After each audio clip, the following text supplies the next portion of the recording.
somos profissionais, na verdade, autônomos, né? Mas nos reunimos para praticar assistência humanizada ao parto, né? Então, temos uma equipe que tem médico obstetra, enfermeira obstetra, doulas, psicólogas, educadoras, e fazemos isso, estamos caminhando para o 16º ano só, né? A gente deve ter se encontrado pela metade, né? Nos caminhos lá sim. por Brusque. Sim, 2013 para 14. As aventuras aí na suíte, em Brusque, né? Então, hoje aqui tem a Paulinha, né? Que está no cantinho aí, a nossa doula. Eu sou a doula, mas né, já com atividade aposentando, mais ou menos. Mas estou aí de backup sempre. Aqui tem a Beth também, que é doula lá em Brusque, psicóloga. Tem o pedacinho lá, né, o braço lá em Brusque, que faz lá os trabalhos. Tem aí o doutor Deniter, que eu estou vendo. Tudo bem, doutor? Buenas.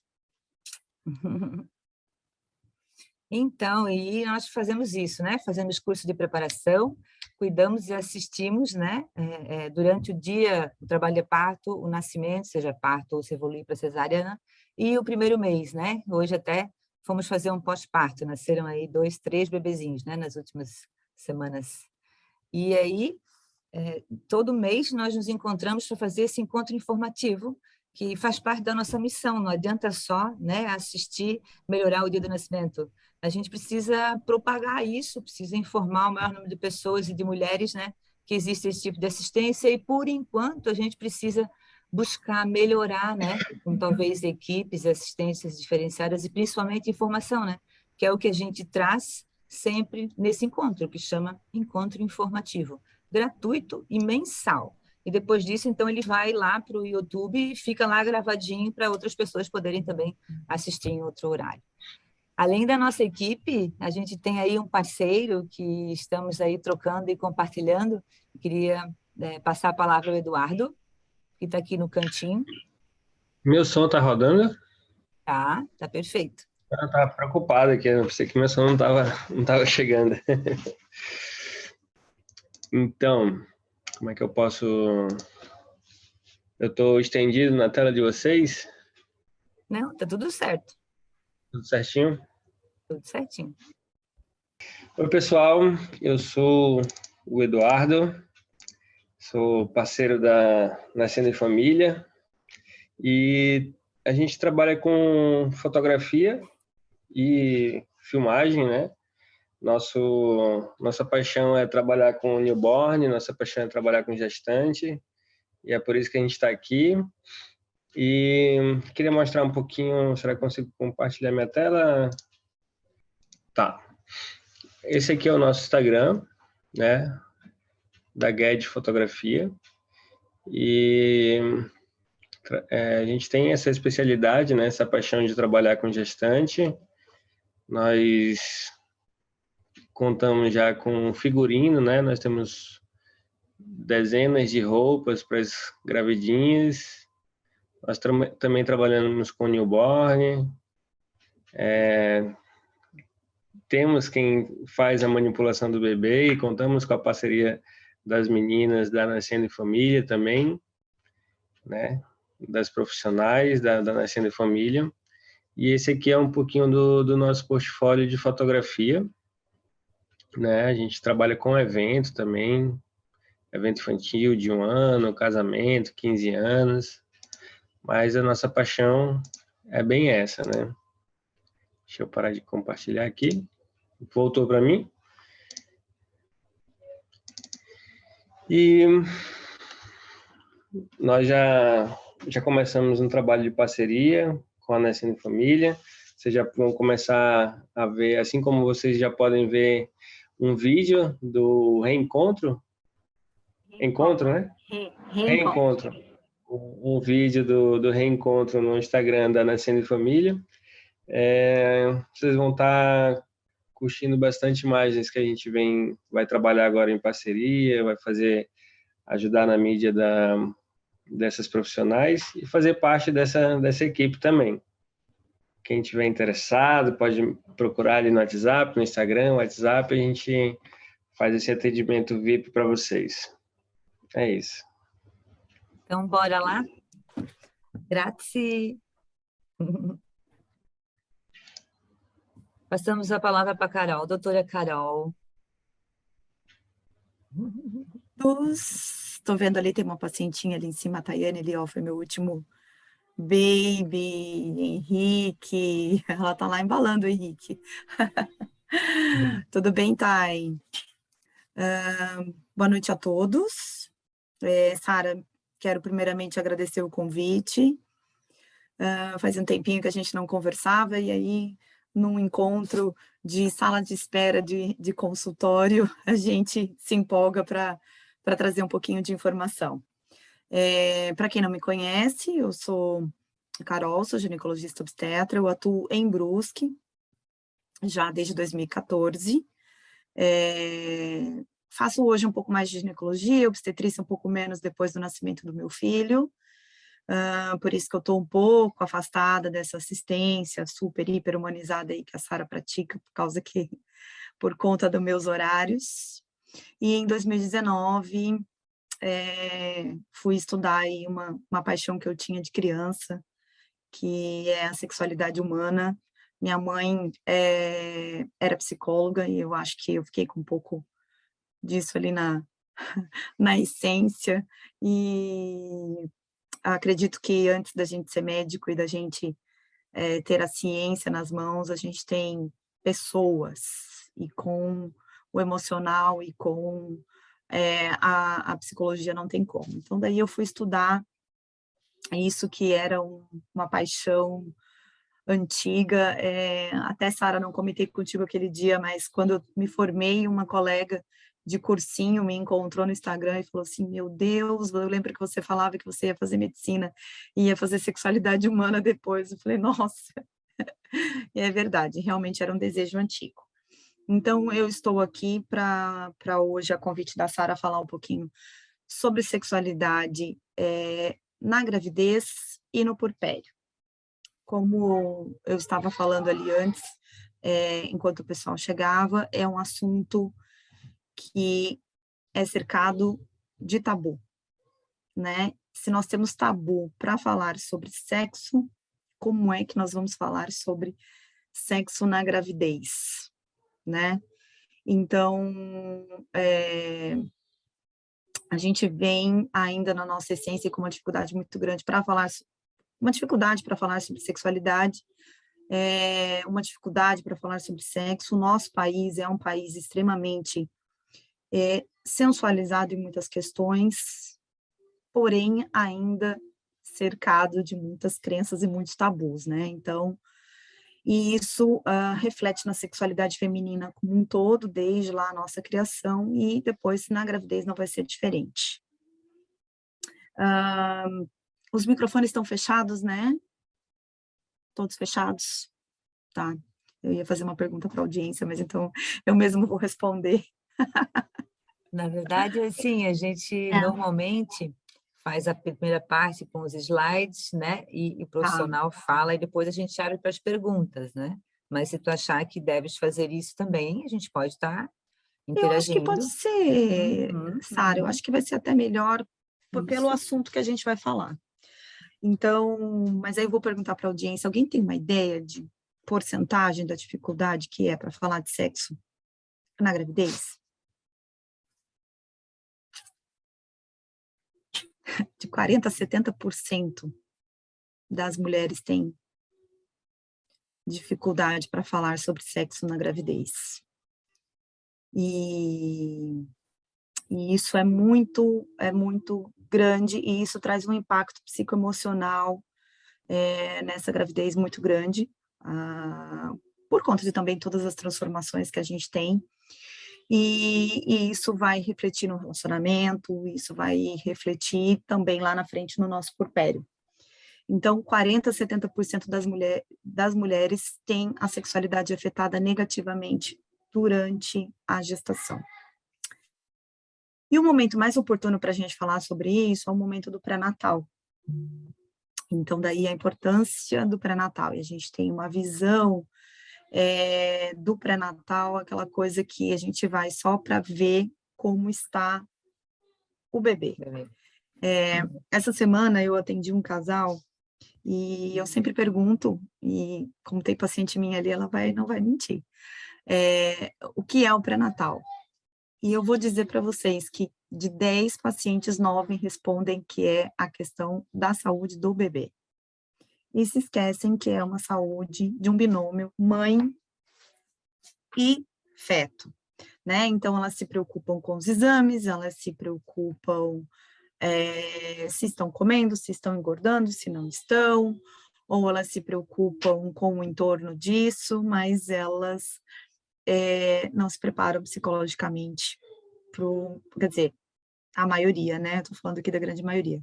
Não se prepara psicologicamente para o momento parto e para o momento, o momento do puerpério.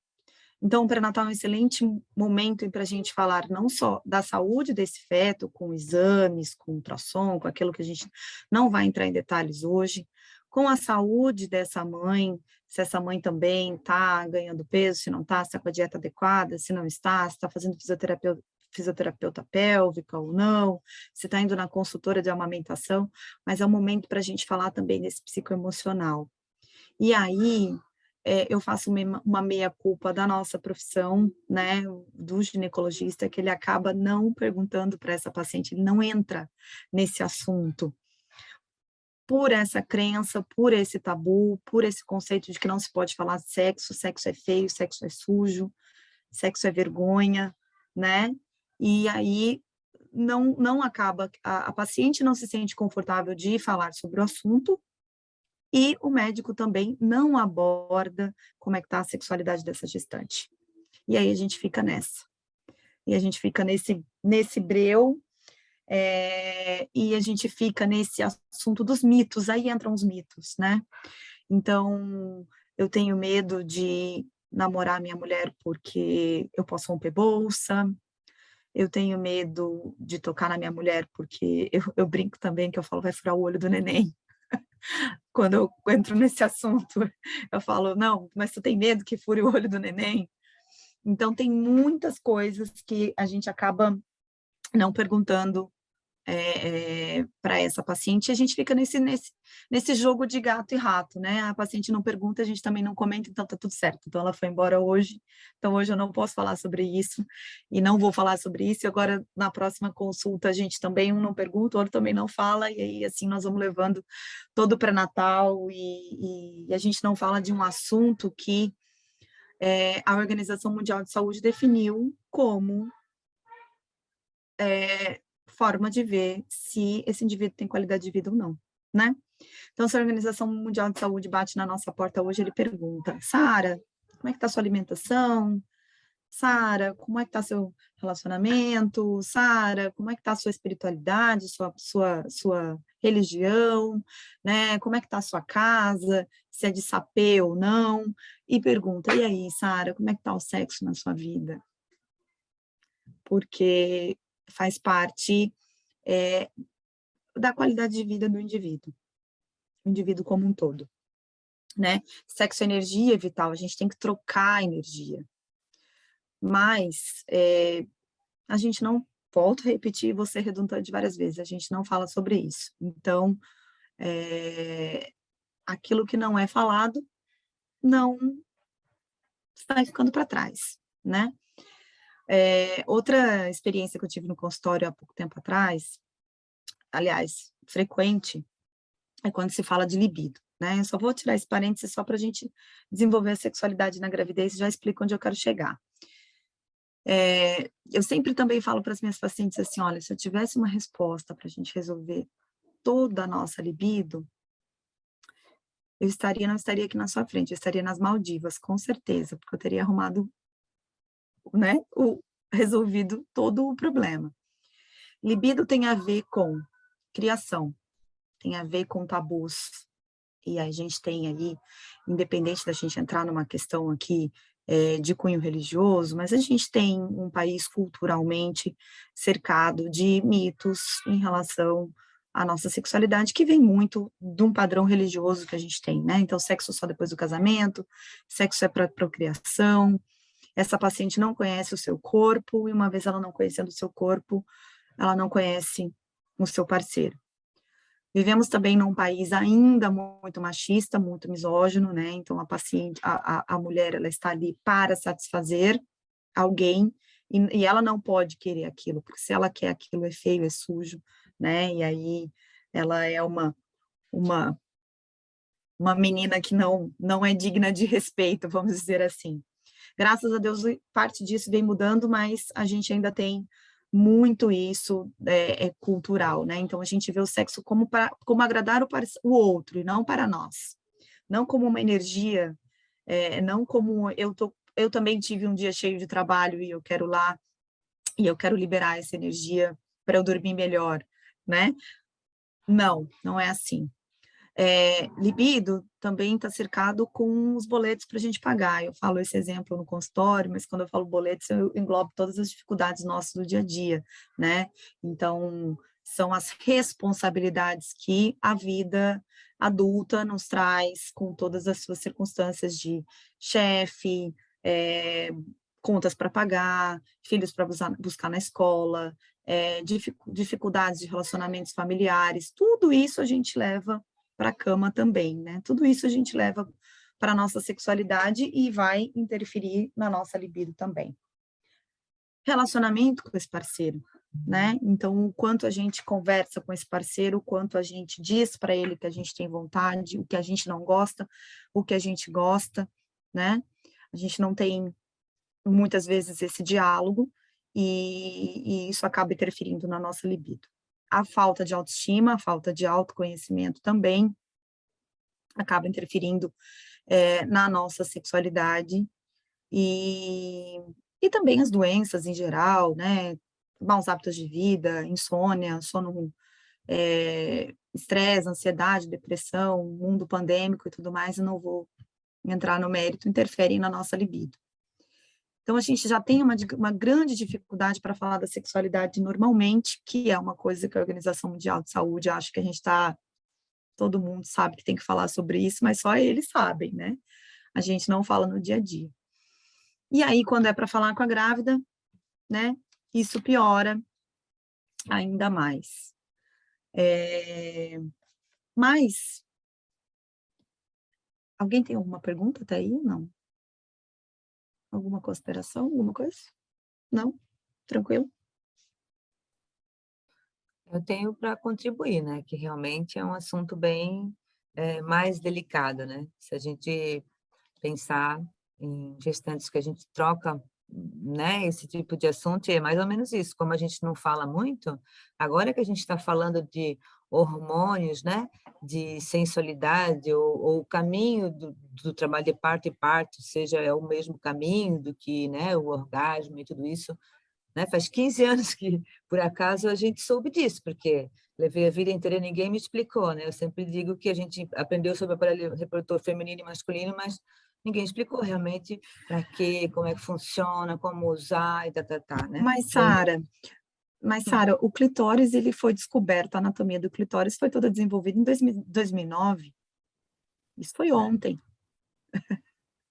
Isso foi ontem, né? Para a medicina, isso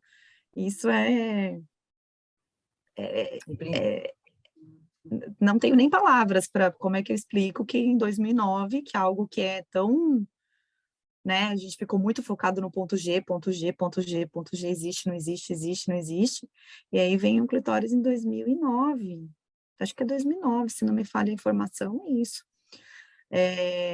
Bassan ali vem desenvolver a sexualidade humana e entender a sexualidade feminina nos anos 2000, uma psiquiatra canadense que foi definir como é que a sexualidade feminina funciona, algo que parece tão óbvio, mas tão pouco falado, né? E só aproveitando o gancho, Sara, do que tu tá falando, assim, a gente fala muito de anticoncepção, a gente fala muito dessa pílula milagrosa para libido, que é essa pílula rosa feminina, a gente fala muito de tratamento de disfunção erétil, as técnicas reprodutivas aumentando cada vez mais, né? Então, assim, a ciência andando muito num passo de tratamento, por exemplo, de uma infertilidade conjugal, mas desse dia a dia, de coisas simples de um consultório e de falar de sexo, não são faladas. Então, por medo, por constrangimento, né, não se pergunta, e aí, nessa gestante que já está cercada de dúvidas, já está com a progesterona lá em cima, já está com uma série de transformações no corpo dela, a gente vai falar um pouquinho sobre essas transformações, essa sensação do, poxa, eu já não gostava muito de sexo, mas eu engravidei, agora meu corpo está mudando, será que meu marido vai me desejar ou não? Né? A gente já não estava muito bem, essa gravidez aconteceu meio ali num caminho que não era para ser. Então, assim, tem N variáveis. E aí, isso daí aumenta muito o estresse no casal, aumenta a ansiedade, aumenta-se até muitos problemas conjugais. Eu tive um casal em 2000 e um pouco antes da pandemia, assim, que eles quase se separaram, porque eles não não transavam na gravidez. Ele esperava que ela fosse de um jeito na gravidez, e ela queria que ele fosse um pouco mais carinhoso, um pouco mais atencioso, e eles entraram num total fora de eixo ali, que eu realmente, assim, achei que eles fossem até se separar. Mas que bom, no final das contas deu tudo certo. Mas acontece. Então, são nessas rodas mesmo que a gente tem que falar sobre isso, e eu acho que os médicos precisam falar mais sobre esse assunto, e eu acho que quem vai fazer o médico, instigar o médico a sair da zona de conforto dele é a paciente. Então, a paciente tem que se sentir, e aí eu acho que a relação médico-paciente ela é fundamental no pré-natal, para que ela possa ter abertura para falar com esse médico, ainda que ele não saiba responder no primeiro momento, mas que ela se sinta, pelo menos, segura de colocar a pergunta para fora, vamos dizer assim. E, e isso acho que tem que partir muito, muito da mulher. Acho que da mesma forma que essa mulher nos anos 2000, ela desejou um parto natural como um direito dela, como né, mas ninguém assiste mais parto nesse país, eu quero. É algo fisiológico, é natural, e ela foi buscando médicos com uma tendência mais para isso, né? A gente sabe, é uma realidade. Então, essa paciente, essa mulher foi cada vez mais se informando e, e fugindo daquela prática, às vezes, das enganações, que, 38 semanas, mas seu colo está fechado, não vai abrir, entre tantas outras coisas que eram seu quadril não é bom, né? Então, acho que da mesma forma que ela foi fugindo desse médico não ia entregar para ela um parto natural, pelo menos uma tentativa desse parto natural, eu acho que a gente tem que começar também a questionar esse médico, tá, doutor? E para eu transar com meu marido barriguda, como é que faz? Posso, não posso, machuca, não machuca? Acho que a partir do momento que a gente quebrar esse tabu dessa conversa, vindo dessa paciente, esse médico vai falar, poxa, opa, eu tenho que abordar isso, eu vou buscar abordar isso com a minha paciente. É muito o que eu penso, sabe? E para a gente entender que faz parte do ser humano, e que nesses 9 meses tu não deixou de ser ser humano, tá só carregando um ser humaninho dentro. Falando um pouquinho da minha vivência grávida, e é o que eu mais observo, sabe, Sara, assim, ali uma fase inicial, às vezes a gente fica um pouco enjoada, um pouco mais sonolenta, eu vejo isso muito no consultório, então essas transformações ali do primeiro trimestre acabam afetando um pouco, mas passado isso, o segundo trimestre é uma fase muito boa, uma fase em que a mulher, ela dá uma melhorada nesses sintomas, ela se encontra um pouco mais, ela eu acho que ela concretiza um pouco mais a gravidez, porque ela vê aquela barriga crescendo, mas ela não está atrapalhando tanto. Então, eu acho que o segundo trimestre é uma fase muito boa para se praticar.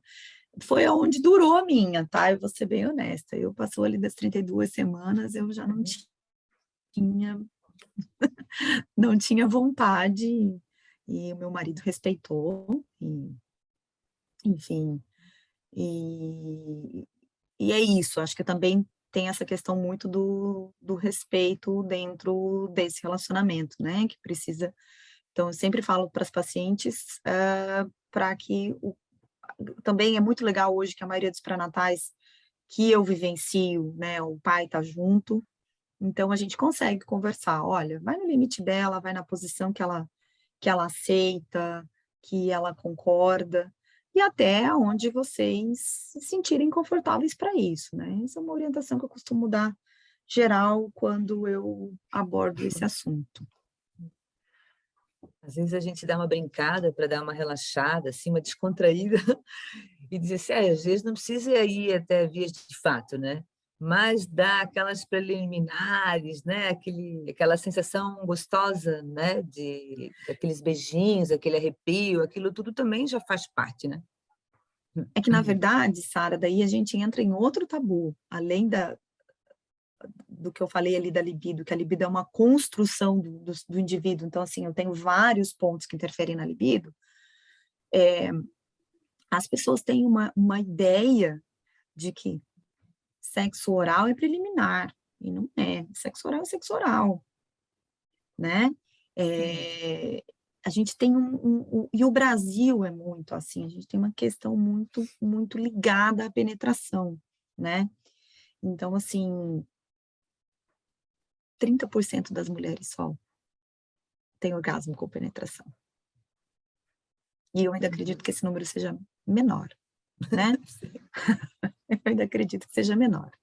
Então, assim, o homem, é natural que ele goste da penetração, né? Porque ele precisa daquela fricção peniana ali, que é onde está a zona maior dele de prazer. A nossa, não. A gente não precisa disso, né? A gente está... Prazer maior é no clitóris, que é a gente só conhece a ponta do iceberg, né? Desse órgão feminino que foi aí descoberto em 2009, eu não estou com nenhum aqui. Como eu estou em casa, não estou no consultório, os meus clitóris estão no consultório, eu acabei esquecendo de trazer. Mas eu tenho duas bem lindas lá. Depois, qualquer coisa, eu mando foto para você, Sara, para tu anexar aí. Tenho as minhas meninas lá, mas como eu estou em casa hoje, eu acabei não trazendo. Me esqueci mesmo, falha minha. Mas a gente tem esse prazer muito, essa ideia muito vinculada à penetração. E o sexo não é só penetração, né? Então, quando a gente conseguir desmistificar isso, quando a gente entender que a gente pode chupar, beijar, amassar, virar do avesso, chupar, beijar, amassar, né? Manipular esse clitóris, se autoestimular também para conhecer o seu corpo melhor e para poder ensinar esse parceiro o melhor caminho, isso é melhor para uma sexualidade como um todo, que claro, na gravidez também, que é o foco que a gente está falando hoje, isso vai acabar se refletindo, né?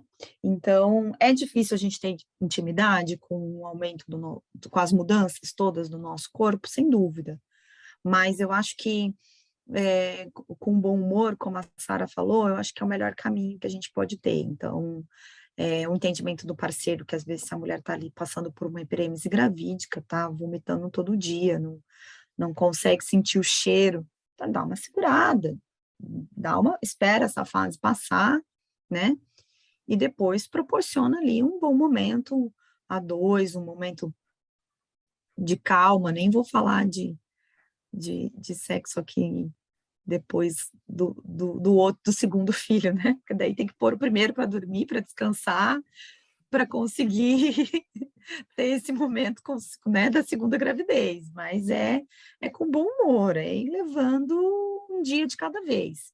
Então, esperar essa fase das náuseas, dos vômitos.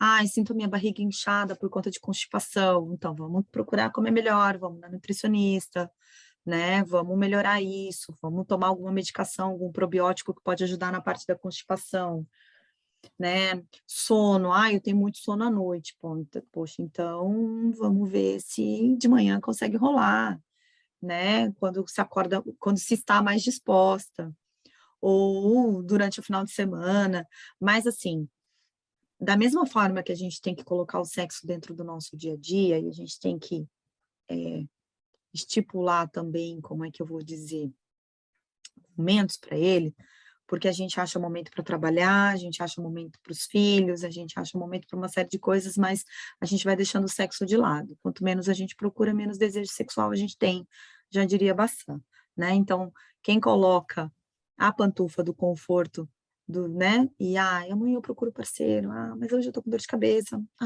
hoje a criança gritou muito no meu ouvido, então amanhã eu procuro, e nesse amanhã eu procuro, o tempo vai passando e o desejo diminui. Então, isso a gente também tem que trazer para a gravidez, né? Então, esse tirar a pantufa do conforto. Então, peraí, eu já saí dessa fase do primeiro trimestre, o sono melhorou, eu não enjoo mais tanto. Então, peraí, então eu também gostava desse negócio antes. Então, deixa eu dar uma abraçada, deixa eu propor para ele para a gente ir para um lugar diferente, né? Vamos ao cinema, e depois na volta do cinema a gente se abraça, a gente tenta ficar junto. Então, isso é importante também, que a mulher, ela também tire esse status, então eu tô grávida, então eu posso não querer nada e tá tudo certo, né? Então, também tirar essa pantufa do conforto e também procurar, né? Eu acho que isso é válido também. Quanto às alterações de pele, que são muito frequentes, isso é motivo de muita vergonha, né? Então, a gente tem aí hiperpigmentação das mamas, das axilas, da região genital, né? A formação ali da linha negra, e isso também algumas pacientes se sentem um pouco envergonhadas, mas é um corpo gravídico, e tentar ressignificar e tentar fazer uma releitura corporal e ver também a beleza naquilo que talvez não ache tão belo assim. Isso também é muito importante, tanto para a mulher, como ela se vê e como esse parceiro também vê essa mulher.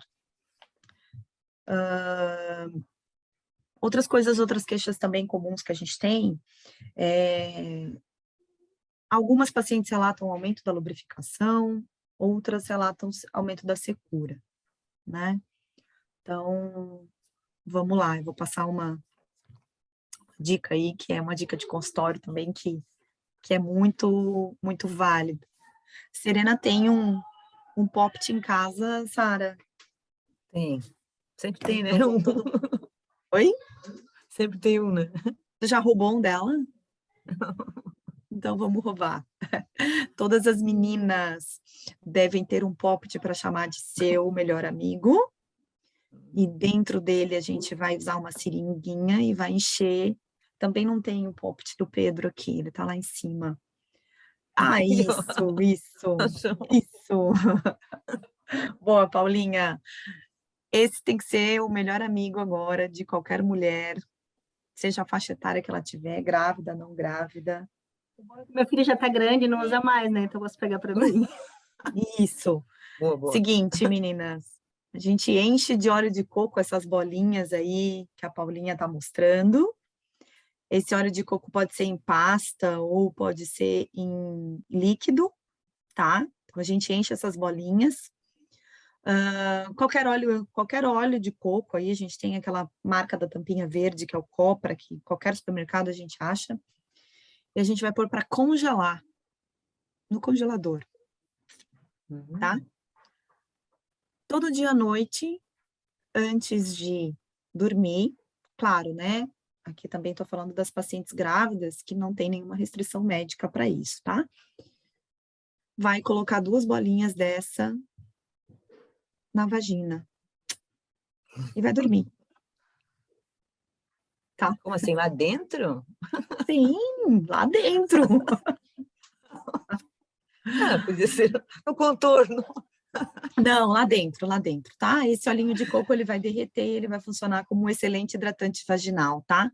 Inclusive, a gente tem usado isso muito nas pacientes menopáusicas e pós-menopáusicas, tá? Lembrando apenas que o óleo de coco não pode ser usado com preservativo, tá? Porque ele desmancha o preservativo, ele derrete o látex, tá? Só uma observação aí, tá? uma observação importante. Mas é um excelente, excelente hidratante vaginal, tá? Assim, realmente a gente tem muita coisa boa no mercado, à base de ácido hialurônico, né? Claro que também esse óleo de coco dá para mandar ser manipulado na forma de cápsula, mas o Popt está aí para a gente fazer um esquema tabajara, vamos dizer assim, e todo mundo acaba conseguindo aderir ao tratamento de uma maneira mais fácil, tá? E aí vai usando 2 bolinhas à noite antes de dormir. E é isso, daí acabou, enche de novo e por aí vai, tá? Então, isso é uma excelente opção aí para as gestantes que estão com queixa da lubrificação vaginal, tá? Alguém quer perguntar alguma coisa em relação ao Popt?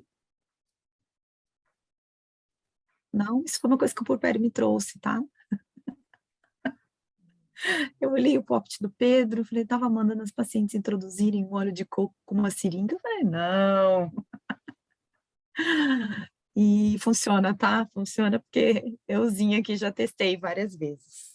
Ô, doutora Tá? Carol, isso tu estás recomendando na gestação. No puerpério pode também?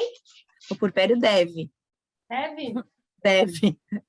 Desde que tu não use o preservativo junto, conforme eu falei, tá? Porque ele desmancha o látex, tá? Mas deve. E muito óleo de coco. Inclusive, isso daí é para a gente usar no dia a dia, mas se durante a relação sexual você também quiser ter um potinho de óleo de coco e usar ali junto da relação sexual, ele funciona muito bem. Primeiro porque ele é hipoalergênico, a chance da paciente fazer alergia ele é natural, então é muito pouco, tá?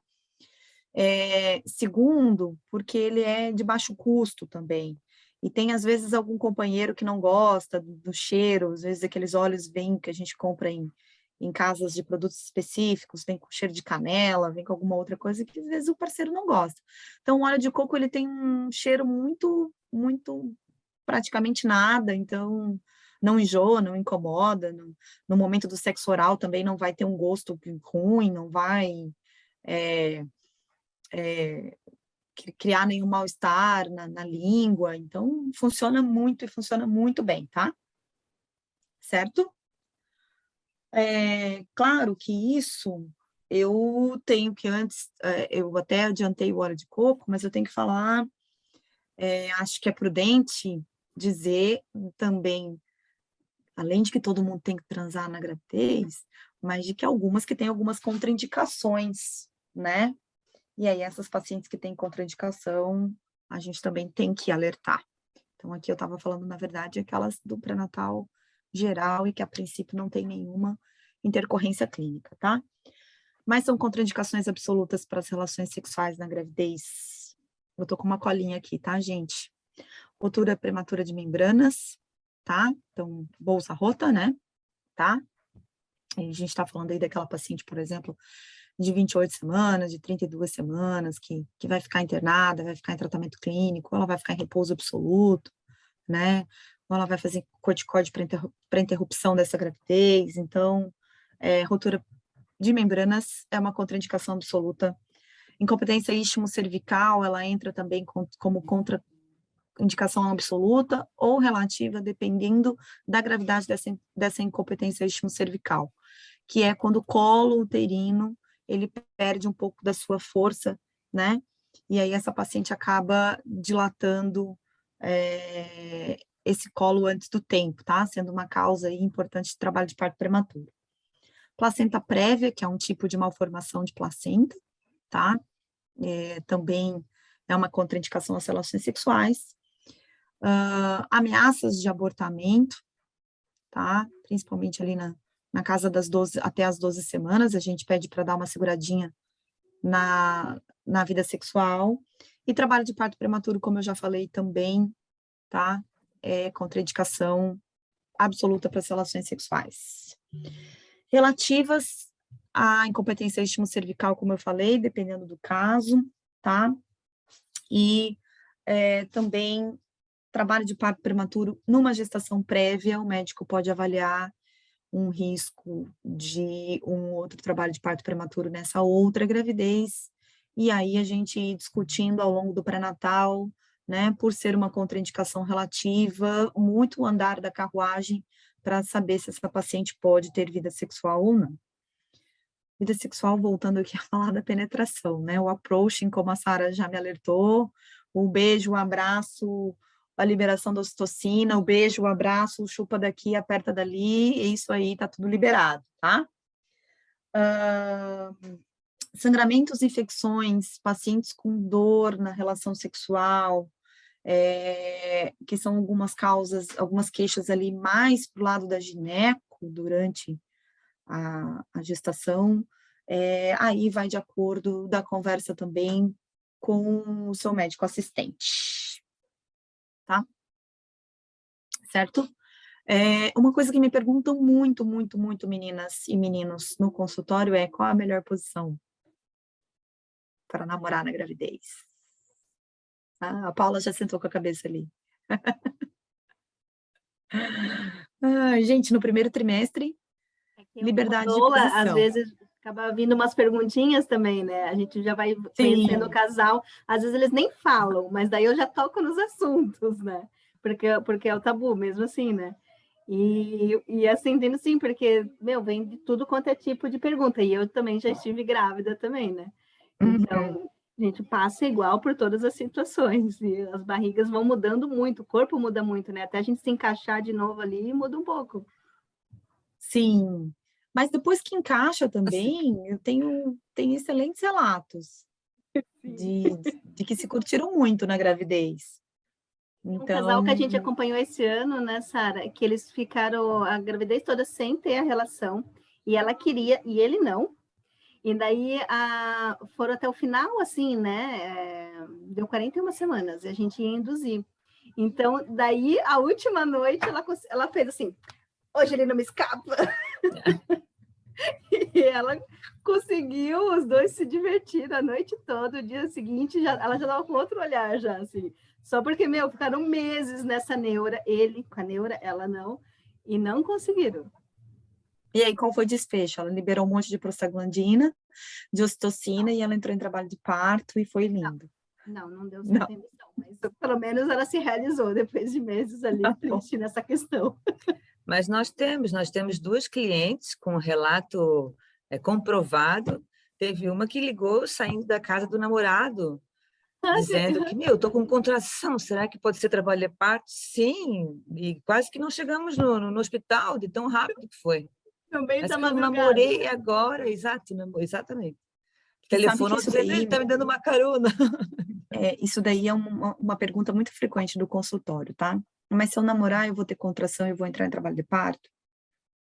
Detalhe que essas daí estavam o quê? Com 40 semanas, 41 semanas. Isso.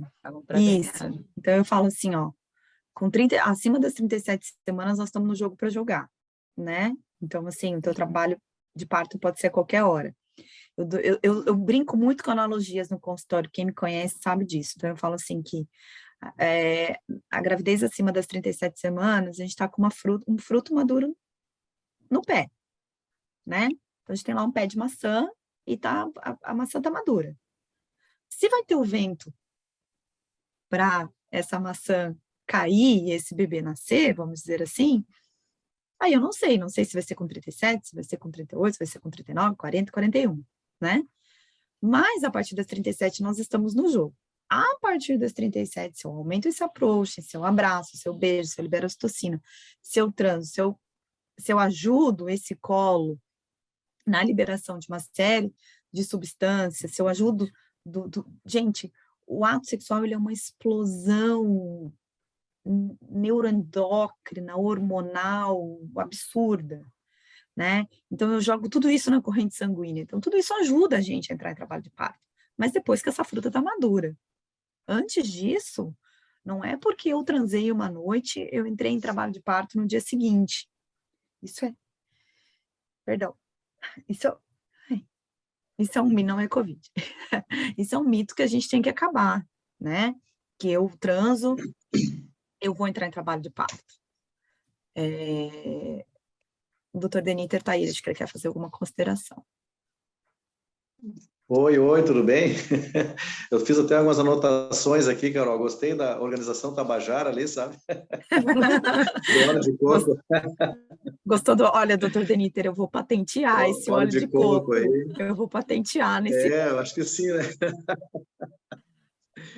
Mas, comentando sobre as dúvidas que os casais têm no pré-natal, realmente, você abordou várias aí, e é o que a gente ouve no dia a dia mesmo. E eu confesso que eu tenho uma certa dificuldade, ou às vezes por falta de hábito, ou até de abordar mesmo no pré-natal, a parte da sexualidade, né?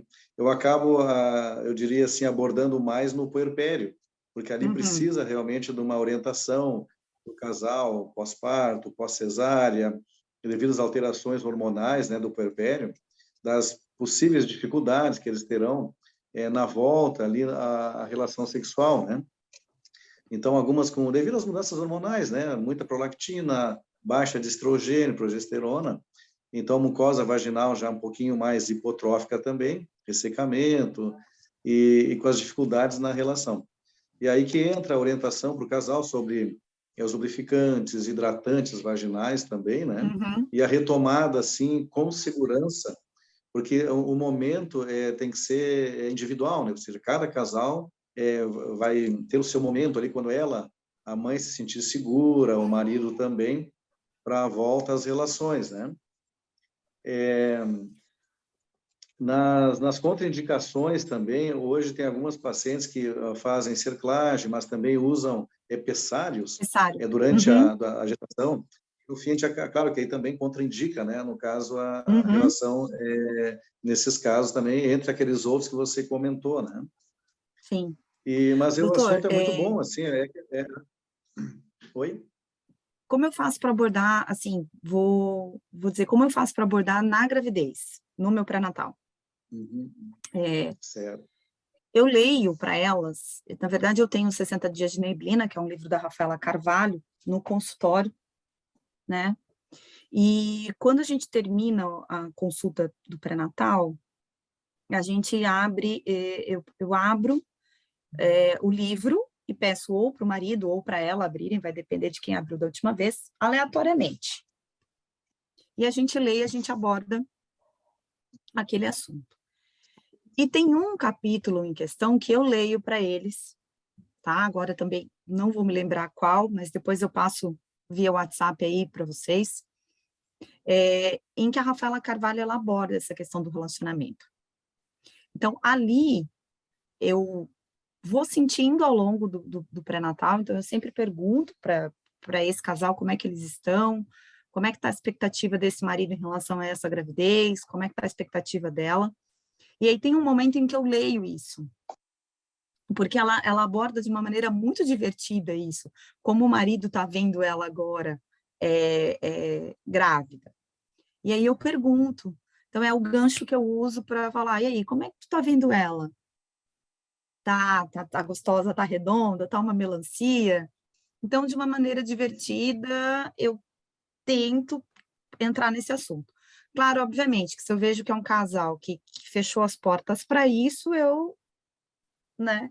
Mas se eu vejo um casal que deu uma abertura, porque eu abro esse capítulo geralmente no começo do pré-natal, então já para dizer como a coisa vai andar. E aí ali, se eu vejo que é um casal que já me deu abertura, ou que já entendeu mais ou menos como eu vou conduzir, de uma forma um pouco mais leve, de uma forma um pouco mais divertida, então assim, eu uso às vezes alguns jargões, uso algumas vezes algumas analogias, algumas coisas que eu até nem pareço médico, eu tenho que às vezes cuidar. Mas aí elas se sentem mais soltas. E aí a gente aborda isso no pré-natal. E esse livro da Rafaela, ele também aborda muito puerpério. Então, a gente já começa a falar de puerpério na gravidez. Tá? Então, é muito legal. Assim, porque daí a gente já começa a abordar. Então, já fala assim, olha, se tem dificuldade hoje com essa barriga, aproveita que tá dentro da barriga, porque depois vai estar chorando lá fora. Aí que vocês não vão transar. Então, a gente já começa. Nossa, é verdade, né, doutora? Ah, mas eu tenho medo. Tem medo do quê? Tem medo que vai furar o olho do neném? Não fura, rapaz. Que isso? Não, imagina. E aí, mas será, doutora? Não, mas você não tem cara de quem vai furar o dedo. Não rompe rompe bolsa, cortou a unha, então tá tudo certo. E eles vão rindo, e assim a gente vai levando a consulta Vai médica. envolvendo, é verdade. E envolve, e vai falando. Então, eu tenho que mandar um e-mail para a Rafaela Carvalho, porque ela está diariamente comigo no meu pré-natal, eu leio todos os dias, né, para uma ou para outra ali. A Paulinha, hoje, ela tá me Eu tô com o ajudando. livro, eu tô aqui no backup hoje, no apoio. Eu até fui procurar para ver qual que era o capítulo, porque depois, como a gente deixa a palestra gravada, né, das pessoas podem pegar depois, né. Aqui tem o índice, né, daí tem o sim e o sexo, é esse? Tem esse, mas tem um outro que ela vai abordar o puerpério como um todo, assim, ela vai pincelar todas as dificuldades do puerpério. Eu acho que talvez seja o capítulo 60 dias de neblina. O capítulo tapete, eu uso bastante também para falar sobre as dificuldades do puerpério, sobre aquela necessidade que a mulher tem de dar conta de tudo. Achar que ela é uma mulher maravilha, que ela tem que dar conta da casa, da criança, do filho, do trabalho. E aí a Rafaela, ela usa uma analogia do tapete, que tem dias que ela joga algumas coisas para debaixo do tapete e ela finge que não está acontecendo nada com ela. E tem dias que ela acorda com uma energia, ela vai lá e resolve tudo que ela tem para resolver. E assim ela vai vivendo, dias bons, dias ruins. Eu uso bastante esse capítulo também para falar sobre o puerpério. Mas acabo que no meu pré-natal eu uso esse capítulo como um todo, esse livro como um todo. E essa, Sara, foi uma das minhas experiências de puerpério. Eu ganhei esse livro depois que eu tive o Pedro. Mas aí eu uso, eu leio ele e as minhas pacientes já sabem. E elas esperam no final da consulta. Às vezes eu estou meio apurada, eu falo, meu Deus, eu estou atrasada. A sala de espera está cheia. Doutora, não vai ler o livro hoje? Aí eu falo, vamos lá, vamos ler o livro. O capítulo namorar. Isso. Deve ser esse. Mais, acho que no assunto. Isso. Ela tem um capítulo também para falar sobre as transformações do corpo, que é o capítulo chamado Hemorroidas, em que ela fala que ninguém conta para ela que ela ia ter hemorroidas e o que é isso, o que o períneo dela virou. Pelo amor de Deus. É bem interessante. E aí, esses dias eu li para uma paciente e ela falou, nossa, doutora, tomara que eu não tenha. E na consulta seguinte ela voltou com hemorroida. Ela falou, poxa, doutora, a senhora leu o livro, eu ganhei hemorroida. Então, eu queria perguntar para ti, eu também vi uma entrevista outro dia, lembra? Sua. E queria, assim, com relação gostei quando falassem duas coisas, que ela perguntou da quantidade e da qualidade, né? E que essa coisa que tu dissesse antes, né? Eu tinha uma cliente que eles falaram que quando eles se casaram, eu me lembro bem disso, assim, que fez sentido para mim, né? Uhum. E aí ela dizia que ele queria muito, muito, e aí ela não tinha tanta vontade, então eles combinaram que eram 2 vezes por semana. Eu achei bem engraçado, no começo achei esquisito, mas depois, tá bom, 2 vezes por semana, tem dia marcado? Que bom, né? Porque a gente não tira tempo para isso, não faz um ritual para isso, né? Sai às vezes de qualquer jeito, quando dá, rapidamente, e depois que vem os filhos, você fantasia menos ainda, né? Tem que... Eu tenho uma frase da minha professora da minha pós-graduação, Ana Canosa, e no livro Sexo no Cativeiro,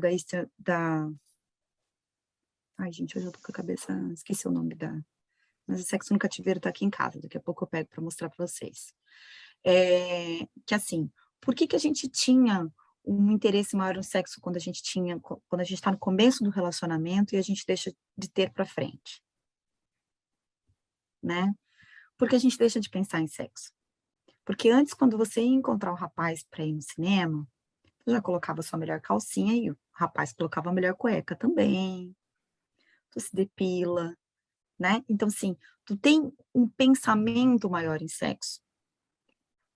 Que depois, com a instabilidade, e é isso que essa autora fala do sexo no cativeiro, ou seja, você deixa para depois, Ah, ele não observa mais isso, ele não repara mais isso em mim, isso não é uma urgência, né? Com a chegada dos filhos, isso se torna ainda muito maior.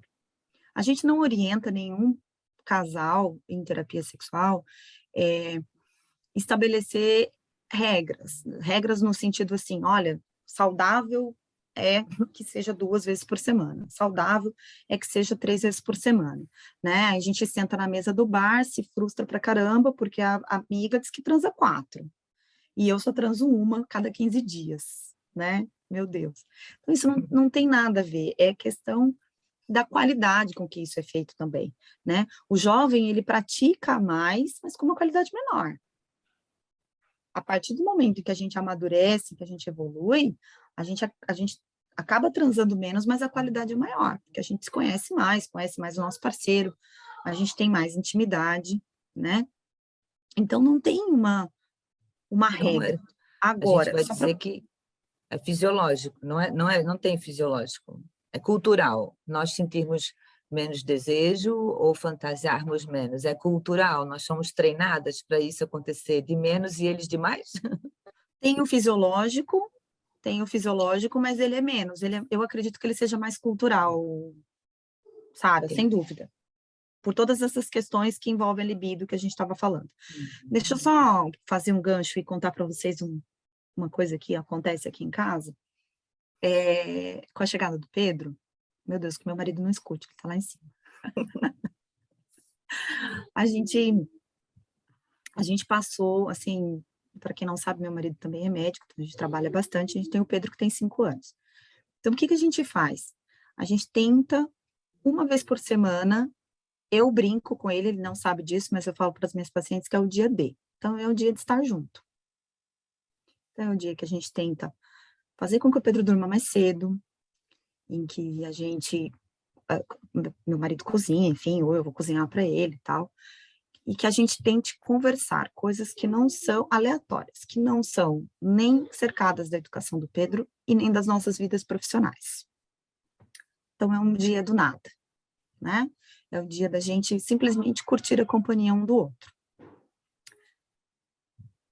Às vezes a gente escolhe uma série para assistir juntos, às vezes dura, meu Deus, a gente fica 8 episódios, a gente leva 6 meses para assistir, mas tudo bem, a gente tenta fazer coisas a 2, independente se isso vai terminar em sexo ou não, tá? Mas é o dia D, então é o dia de lembrar o que levou vocês a estarem juntos, né? Porque o casamento é uma situação contratual, gente, ninguém fica junto porque quer. Né? A gente fica junto porque quer, e de volta e meia a gente revê esse contrato. E aí, então assim, não dá para ser semanalmente, a cada 15 dias. Não dá para ser a cada 15 dias, uma vez por mês, né? Mas que a gente faça coisas que nos motivem a estar na companhia um do outro. E isso é o que a maioria dos casais não fazem, né? E doutor Deniter quer considerar alguma coisa? Oi, Carol. Não, acho que o teu raciocínio, estou acompanhando, assim, é ótimo esse conselho para os casais, né, mais jovens, ou mesmo casais de Esse mais dia D eu vou idade. patentear também, hein? Eu estou casado já há 36 anos, então os meus filhos já estão grandes, são adultos, né? Então eu já não tenho essa dificuldade aí com criança, fazer dormir. Então eu digo que a gente está numa fase boa, a qualidade em si, no caso, eu digo que diminui a frequência, né, com o passar dos anos, e isso é normal entre os casais, né? Mas o pensamento, eu acho que assim, tem que ter o pensamento, você tem que pensar em sexo, sonhar, o sonho também, quando você tem um sonho erótico, ele é uma coisa boa, né? Entre tanto a mulher quanto o homem, se eles tiverem sonhos, não é um pecado, não é um mito, por exemplo, embora a pessoa às vezes tenha receio até de comentar com o parceiro, sonhei, estava transando com alguém ou com um artista de cinema ou vice-versa, né? No fim, isso os casais acabam não comentando. Mas o sonho em si, o pensamento erótico, ele é benéfico para o casal. Sabe que eu dei uma palestra uma vez, no Dia da Mulher, para 100 mulheres. E eu falei a palavra masturbação, e falei que não tinha problema nenhum masturbar com Brad Pitt e com Tom Cruise, que era bem a faixa etária que eu estava atendendo. Meu Deus, eu nunca mais fui chamada para dar palestra naquele lugar. Desde então, eu mudei para falar sobre autoestimulação, né? Então, a gente não pode falar a palavra masturbação, a gente fala autoestimulação. E tá tudo certo também, né? A gente teve aí, há 15 dias atrás, saiu em toda a internet aí, que os médicos aconselhando que as mulheres tenham vibradores, né? Eu vi isso aí no Instagram, né? Isso, saiu aí na mídia como um todo, né, que os médicos aconselhando a compra dos vibradores. Gente, quanto mais a gente se estimula, quanto mais a gente conhece o nosso corpo, isso seja homem ou mulher, mas o recado aqui acaba sendo um pouco mais para as mulheres, porque o homem, ele já manipula esse órgão, né, genital desde que ele nasceu, desde a essência dele, porque tá ali fora, é mais fácil, né? A mulher não. Então, a gente precisa mais disso. Até para quebrar esses tabus de que é feio, de que é sujo, né? Que não pode, não imagina, né? Eu falo para as pacientes, quem tem irmão, se o irmão ficava 2, 3 horas no banheiro, a mãe fala, deixa lá, não mexe nele. Se é a menina, ei, o que tá fazendo aí, né? Então, a gente tem que entender a autoestimulação como um processo natural, e eu tenho relatos de pacientes que aumentam a vontade de se autoestimular na gravidez. E também tá tudo certo, né? Então, assim, isso é um fenômeno natural. Quanto mais eu me conheço, quanto mais eu sei até onde eu posso chegar, mais benéfico vai ser isso na minha vida a dois. Então, não tem problema nenhum eu fantasiar. Aliás, a mulher perde, ela já tem menos esse perfil fantasioso, Sara, respondendo a tua pergunta, por isso que o homem quer sempre mais, porque ele consegue fantasiar melhor que a mulher. A mulher precisa estar com todo esse contexto dos boletos para pagar, pagos, as crianças limpinhas, dormidas e educadas, eu tenho que estar sem celulite, para daí eu querer sensualizar, para daí eu querer fantasiar. E isso é uma coisa errada que a gente tem e a gente precisa melhorar. Nós vivemos num país latino, onde a gente tem o carnaval, onde a gente tem a Anitta sensualizando, mas muito tabu para falar sobre isso. Então, a gente precisa rever conceitos. Eu acho que sobretudo rever conceitos. Quanto aos vibradores também, que eu estava vendo no Instagram, tem uma colega postou um artigo e eu achei interessante. Não era só também sobre autoestimulação, prazer, mas para a melhora da lubrificação vaginal, do trofismo vaginal, com algumas mulheres com problemas de incontinência urinária, inclusive, infecções, cistites, né? Com melhora mas principalmente do chamado trofismo, e uma melhora do tônus do assoalho pélvico, né? Na verdade, seria tipo um exercício talvez de Kegel ali junto, no caso, uma fisioterapia pélvica, né? Associada ao uso dos vibradores, né? A gente não tem nenhuma fisiopélvica aí, né, Sara? Hoje não, mas temos muitos clientes que passam por fisiopélvica, hoje já. Né? Fisiopélvica é fundamental. Oi? Tem? Ai, eu. Que legal. Estou aqui. Delícia. Eu oriento todas as pacientes acima dos 40 anos a irem numa desde que, claro, não relate nenhuma outra alteração prévia, né? Mas ali 35, 40 anos a gente está indicando as gestantes todas, né? Para esse preparo desse períneo, né? Para esse momento desse parto. Então, aí, com os exercícios dela que me corrige melhor, Epinô. Também. Né, Larissa? Acho que a Larissa ficou em silêncio de novo. Oi. O Epinô a gente usa como biofeedback, né?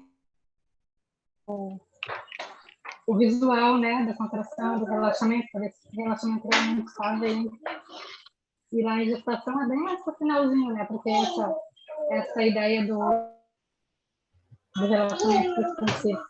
Não sei se ficou barulho que eu estou com as crianças aqui. Eu tenho 3 crianças, são tudo em volta aqui. Sim.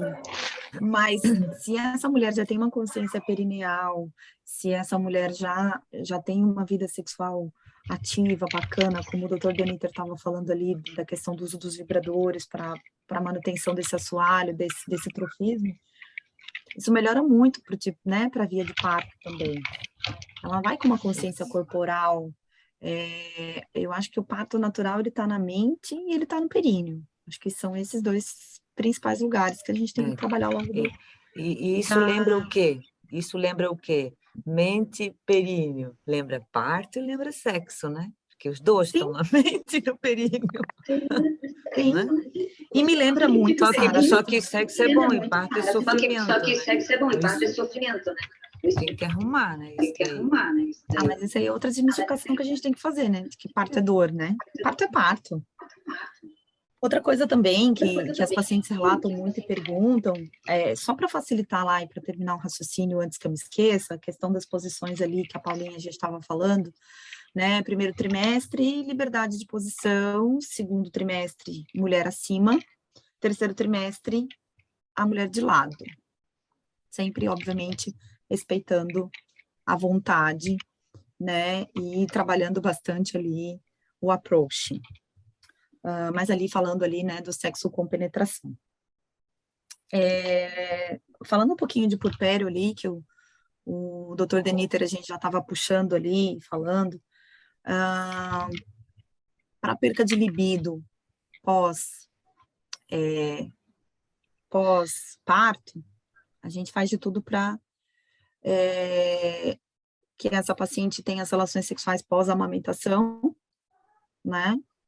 Porque daí eu altero os níveis hormonais ali e eu diminuo a prolactina, que é um hormônio que inibe a libido, né? Porque daí eu esvaziei essa mama e tem um benefício ali, falando de puerpério.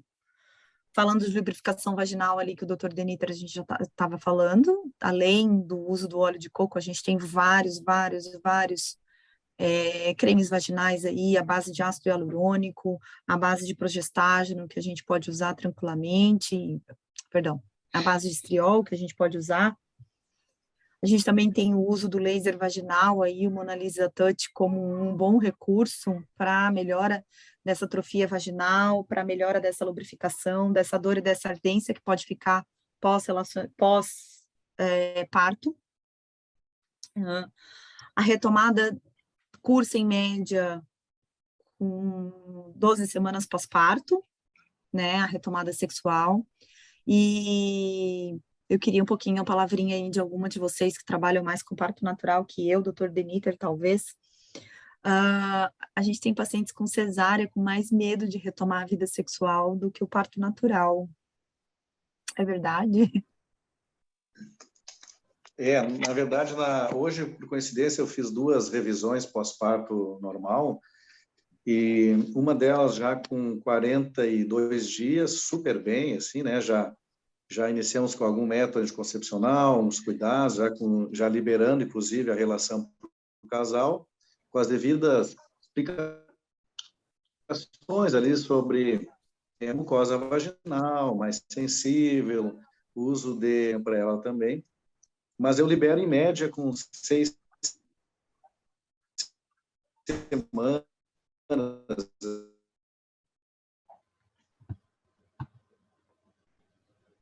Acho que cortou. Deu uma travada, doutor Denise. Uma travadinha. Assim, né? 46 um pouquinho mais. Média, 45. Travou? Travou. Eu libero em média com 40 dias pós-parto. Isso, 40 dias. Sim. Né? Tá ouvindo mas agora? assim, tô ouvindo. Mas eu observo um medo maior da paciente pós-cesárea retomar essa vida sexual do que a paciente pós-parto natural.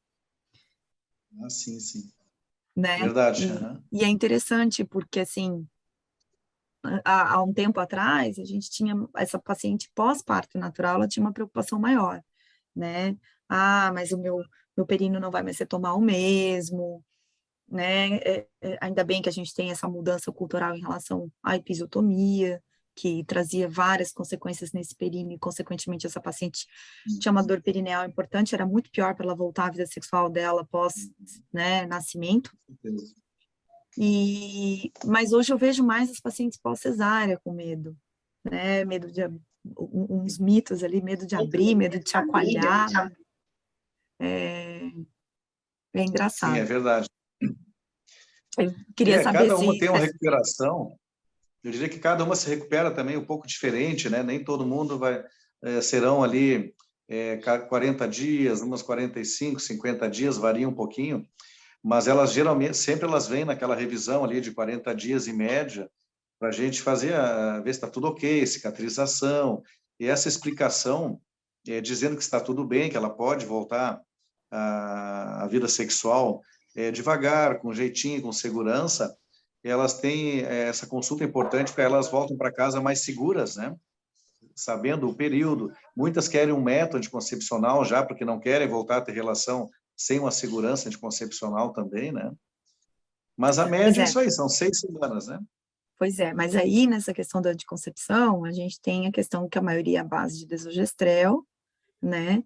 E a gente acaba interferindo nessa lubrificação. Então, eu deixo a paciente bem ciente de que ela já tem a amamentação que influencia nessa lubrificação, então ela vai entrar com uma anticoncepção ali que a gente chama de micropílula, né? Que vai causar uma secura maior, então ela tem que caprichar mais nessas preliminares, nesse approaching e nessa lubrificação para poder ser prazerosa, pelo menos proveitosa, porque daí se ela vai para essa primeira muito insegura ou uma experiência ruim, isso acaba trazendo um processo muito negativo e um atraso, isso, como um todo. Para a gente encerrar, falando ali um pouquinho da minha experiência de consultório, e retomando ali onde eu falei que eu uso bastante o livro, e eu falo bastante do puerpério, eu dou muitos exemplos do meu dia a dia, do que eu passo em casa com o Pedro, para dar exemplos para elas de como será, principalmente as mães de primeira viagem, né? Então, não tem maternidade perfeita. A gente precisa desmistificar essa maternidade. A gente precisa parar de romantizar a maternidade. Eu acho que esse é um ponto muito importante para que tudo na nossa vida retome, inclusive a nossa sexualidade no puerpério. Eu tenho uma teoria de que o puerpério dura no mínimo 2 anos. Não dura 45, 60 dias. Ele dura 2 anos. Para mim, foi como uma virada de chave. Quando a nova Carol encontrou a Carol antiga e a gente ficou com o melhor de cada uma delas. Então, é muito gratificante, assim. Eu acho que esse é o melhor presente que o Pedro me deu, eu até me emociono mesmo, é verdade. Porque eu acho que eu fiquei com os melhores, fiquei com o melhor meu no passado, da minha responsabilidade, do meu caráter, das minhas crenças, mas eu tive nele uma praticidade muito grande. Então, acho que o fato de ser médica também ajuda, a gente tem que ser um pouco prático na vida, que senão a gente não consegue andar todas as outras coisas, mas o Pedro me ajudou muito nisso. Então, eu falo, não tem maternidade perfeita. Tem um dia em que tu é uma mãe um pouco mais dedicada, e um dia tu é menos, e isso tá tudo certo. Naquele dia seguinte, você tenta fazer o seu melhor, e a gente vai assim. Também não esquecer, quando essas duas se reencontram, né, a gente, é um momento em que a gente se doa muito por um serzinho que não pediu para vir, e que ainda não consegue se resolver sozinho no mundo, né? Mas se a gente for parar para pensar assim, o doutor Deniter vai dizer, ele está há 36 anos casado, já tem filho grande, mas eles nunca se resolvem no mundo, né? Mas assim, nesses primeiros 2 anos, eu acho que a gente não pode deixar de cuidar da nossa autoestima. Então,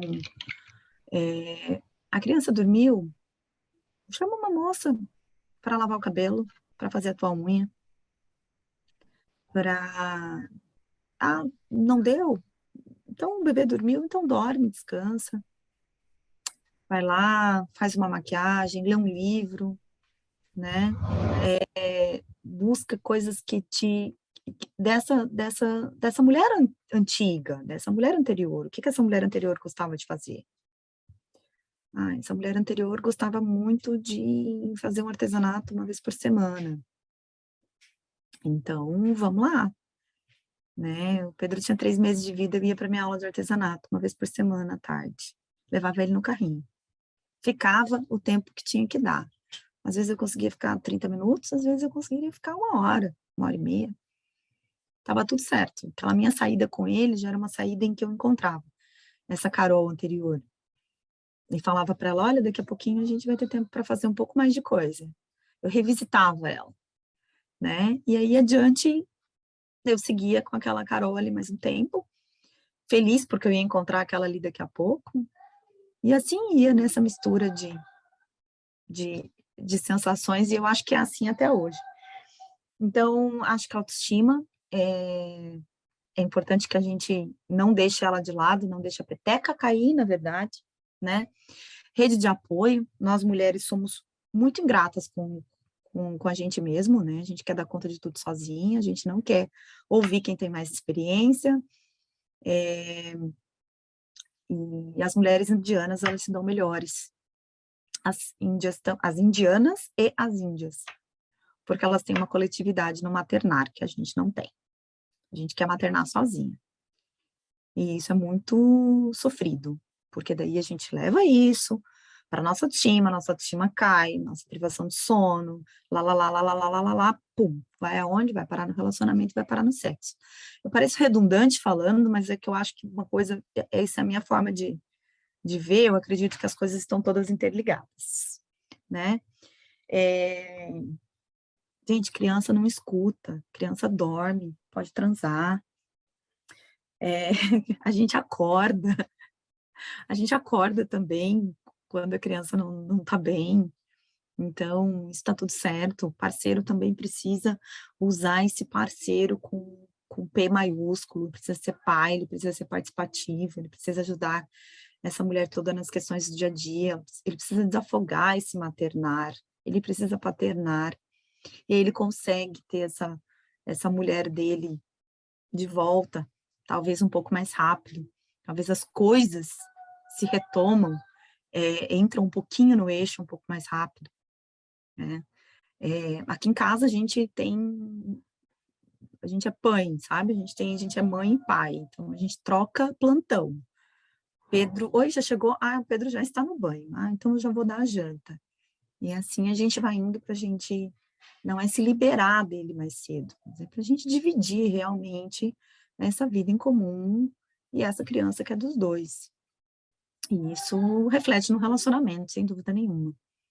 É o que eu acredito, né? Então, eu acho que o que eu tinha para contribuir era isso. Eu acho que a gente está no nosso horário, né, Sara? Acho que eu consegui falar talvez tudo o que eu acreditava. Tem perguntas. Oi? Agora a gente abre para as perguntas. Sim, sim. Tem perguntas. Não, mas é que eu quis explanar. Nessa parte do puerpério, a gente sempre lembra também os maridos, porque também a gente libera muitas endorfinas, né? Amamentar é muito bom e, assim, a sensação, amamentar é um ato né? de resiliência. Exato, a sensação de você, assim, alimentar seu filho e, né, essa onipotência, entre aspas, né, pelo menos temporária, te deixa um bocado, assim, satisfeita, né, realizada, e às vezes a gente esquece, tanto prazer, é tão bom tudo, que às vezes é o parceiro que tem que estar lembrando, né, e chamando a gente para esse lugar de antes ou novo que seja, né, mas por conta do prazer também, é cansativo tudo, mas a gente também, né? Mas eu tenho muito relato no consultório, assim, ela tá amamentando, a criança só quer ela, né? Ok, o amamentar não tem como a gente dividir, mas o dar banho tem como a gente dividir, o pôr para rotar tem como a gente dividir, o trocar tem como a gente dividir, o acordar à noite para ver se tá tudo bem, tem como a gente dividir. E essa divisão... Doutora Caroline, a minha esposa está grávida. E eu tenho muito receio, assim, né? Ouvi dizer que na hora do... Vamos dizer, eu faço uma raiva ali, a criança vai sentir. Eu faço uma raiva para minha esposa, a criança vai sentir. Se eu deixo ela triste, a criança vai sentir. Se eu canto, a criança vai sentir. Se eu faço uma piada, a criança vai sentir. E se eu fizer sexo com a minha esposa, eu não quero que a minha filha sinta isso também. Por que não? Aí tá, Por que tá que o não? meu... Por que ela não pode sentir quando ela tiver idade para isso? É um bebezinho, ainda nem nasceu, já vai sentir coisas. Não, reveja seus Viu? conceitos. É o prazer, né? Deixa ela sentir prazer, ela não sabe ainda o que é, mas ela só sente o prazer, né? Que vê, ela nem está aqui ainda e a gente já está limitando, né? Nisso, né? Botando a mão nisso, né? Como a gente é, né? São nossas crenças, na verdade. Né? Sim, sim. Só que e se fosse um menino? Podia? Não é o machismo, é realmente pensar que uma criança já está tendo meio que um contato com o sexo ali, eu acho que esse é o meu receio. Não, pode ficar tranquilo. Contato a criança não vai fisiológico, saber, né? a criança não vai saber o que é sexo, ela vai receber o que? Os hormônios, a ocitocina, então as outras coisas boas relacionadas à felicidade, ao prazer, Ao ato, né? ao bem-estar. Exatamente o ato que levou aquilo, a criança não sabe, mas ela recebeu a parte boa do negócio, então é válido para uma criança. Não, ela tá lá quentinha, dentro eu da acredito, bolsa dela, complementando um pouquinho. Oi? Oi? Complementando a pergunta do Eduardo, tá ouvindo, Eduardo? O bebê não vai ter orgasmo, entendeu? Nem menino, nem menina. Mas as sensações, por exemplo, prazerosas, né, que a mãe e o pai estão tendo naquele momento, dependendo da idade gestacional, né, bebê lá no 5º, 6º mês, talvez perceba essas sensações prazerosas do pai e da mãe. Tristeza, alegria, euforia, depressão, né, riso, felicidade, quer dizer, é isso que a mãe proporciona ao bebê, e a criança de alguma forma pode sentir isso aí. Agora, ele não sabe se a mãe e o pai estão tendo alguma relação sexual, né? Se é essa a pergunta, não vai ter uma conotação assim, erótica, Meio né, aí no que caso, eu né? fico meio com bloqueio, assim, entendeu? Para Não, mim Não, Pode ter Eduardo. relação normal, sem problema. Ela Doutor, tá lá também dentro quando do... você falou ali, doutor, quando você falou ali também de que a gente tem que compartilhar com a esposa que sonhou, que teve sexo com a Gisele Bündchen lá, eu apanho da minha mulher, se ela sonhar, imagina se eu sonhar. É bom não contar, então, deixa para ti, guarda. Guarda para ti, mas aí tu pega ela de jeito, entendeu? Daí tu usa esse ideal imaginário para te estimular. Fala assim, já que eu não tenho, então essa vai ser a minha Gisele. Que bom. O ideal fantasioso, Eduardo, assim, essa questão da fantasia, isso nos motiva. Isso mantém o sexo. Então, assim, hoje a gente tem livro, hoje a gente tem podcasts eróticos, né? Então, às vezes tu vai fazer uma corrida, tu tá escutando uma coisa que te motiva a lembrar aquela cena que você vivencia, que às vezes tu vai vivenciar uma cena de um filme, ou tu vai imaginar, poxa vida, depois que ela tiver o bebê, eu vou levar ela para uma ilha deserta, eu sempre quis transar na praia e nunca consegui. Isso faz com que você mantenha esse pensar em sexo, entendeu? Mas aí a gente tem que desmistificar que são sonhos, que não são traições. O brasileiro precisa mudar esse conceito. Sim, é brincadeira, né? Porque, na verdade, sabe, quando uma esposa sonha com uma traição aí, ela já acorda brava, querendo te bater, é só uma brincadeira.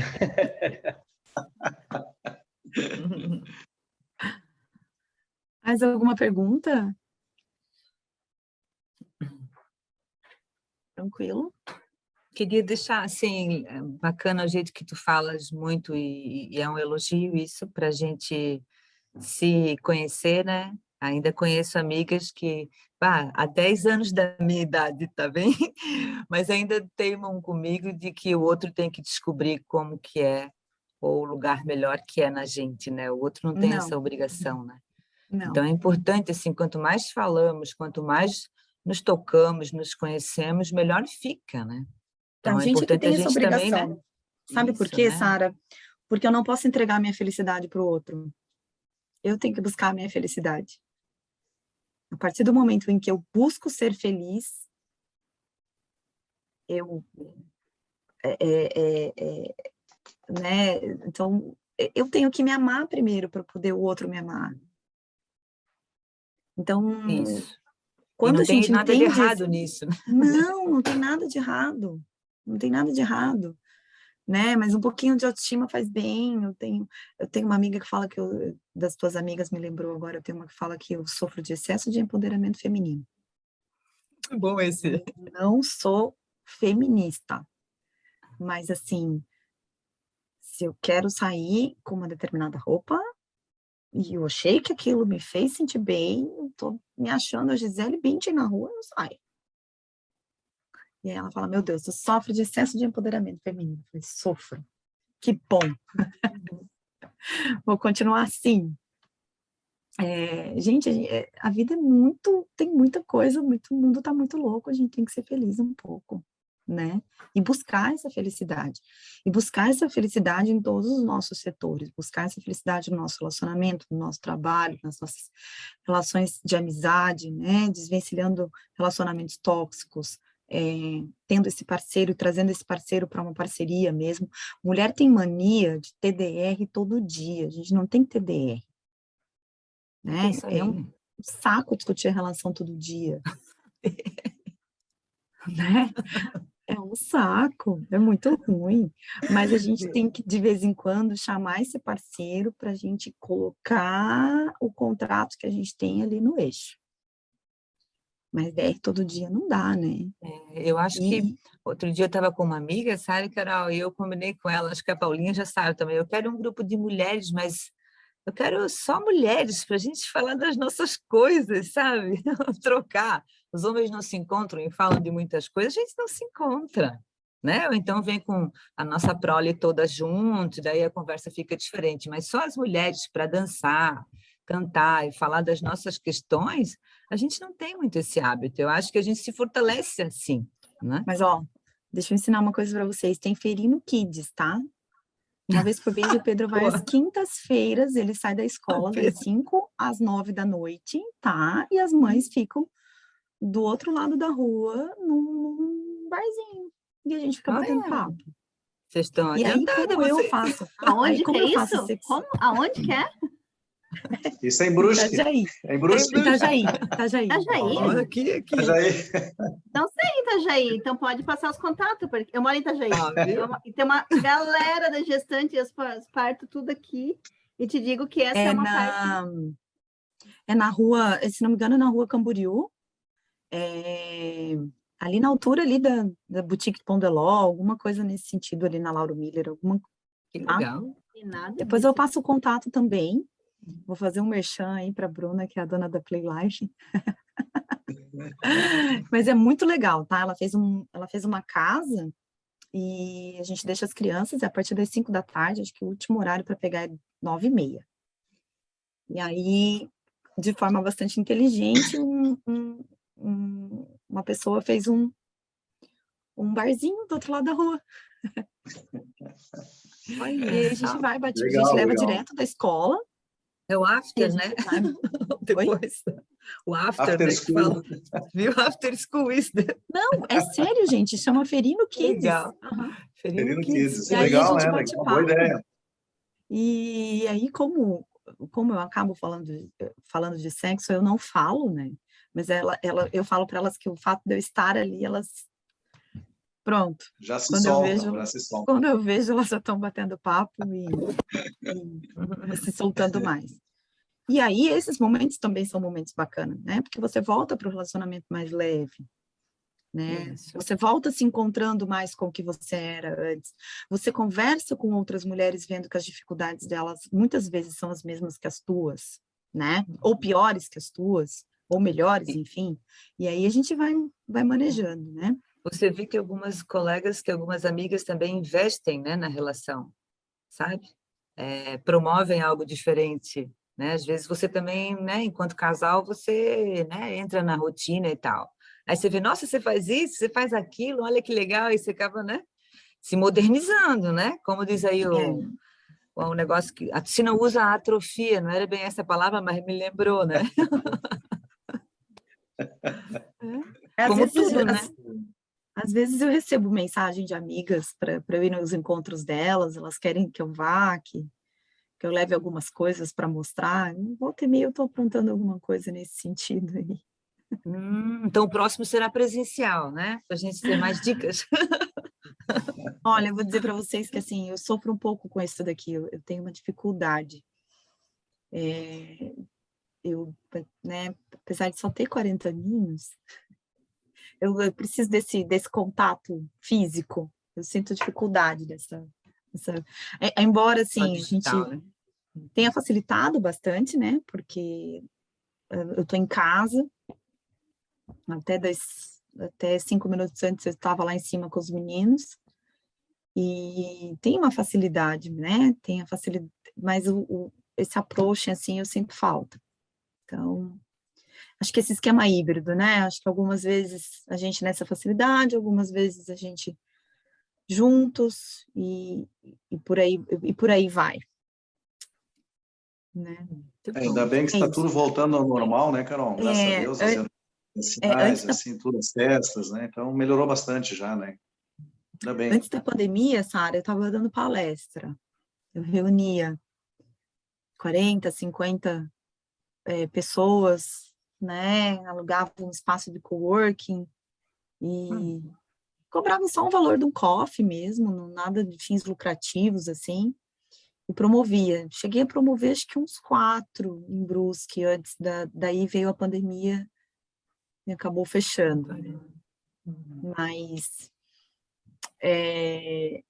acho que essa formatação é boa para falar desses assuntos que às vezes as pessoas têm um tabu, né? Então, as mídias sociais, as lives ajudaram bastante nesse sentido.